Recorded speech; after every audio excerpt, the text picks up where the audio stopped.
So my my Instagram handle and also my TikTok and also this current YouTube channel it all says Dr. Uchi the Swole OT. What's the inspiration behind that? So first things first, my name is Dr. Uchendu Iwanyawu.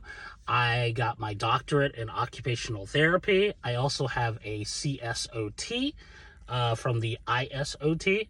I'm going to go through all these credentials as this video progresses, so no worries. Yes, so I got my doctorate in occupational therapy about 2-3 years ago now. I've been a practicing OT, registered occupational therapist for about two years now. I was formerly a certified occupational therapy assistant for about 3 years. Then I went to grad school to get my doctorate in occupational therapy, so about 3 years of that, and also the 2 years on top of that. So I've been in the OT world, or the OT field, for about, since 2016. So, and it's 2025 now, so about 9 years now. Yeah, so I've been an OT or OT practitioner or OT student for a long time. Like I said, I got my doctorate from school here in the Pacific Northwest. And so I'm registered. That's the OTRL. That's what that is. I'm registered as a licensed occupational therapist in the state of Washington.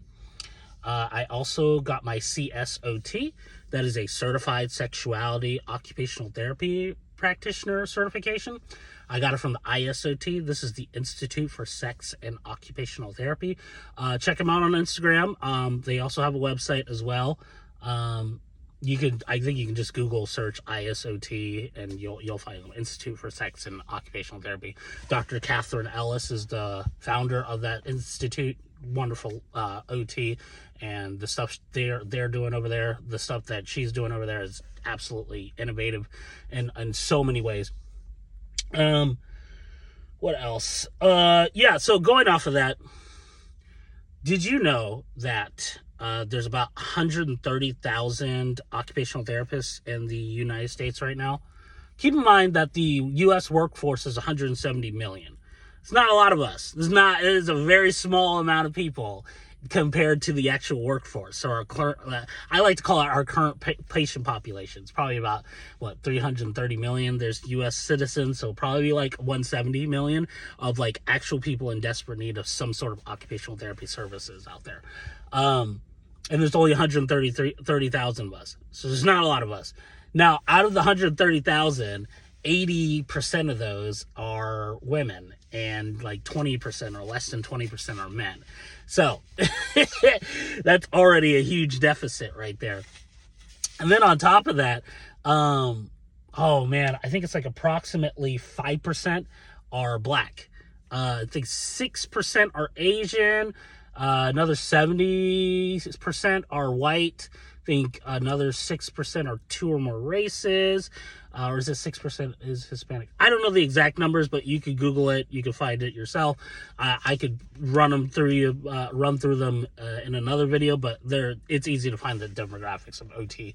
It's painting a really grim picture as to the lack of diversity and the lack of inclusion in this profession, which is also being really detrimental because as occupational therapists, one of our biggest things is client-centeredness. It's about trying to tailor our rehabilitative medicine towards what that patient needs.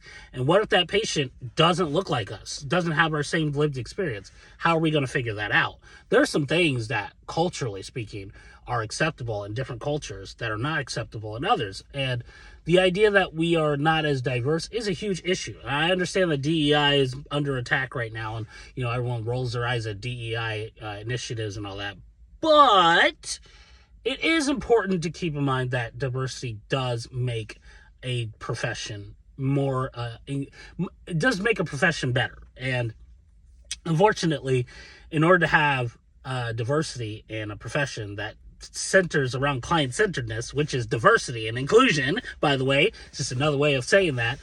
Yeah, we need to be diverse. We need to be very inclusive, very equitable.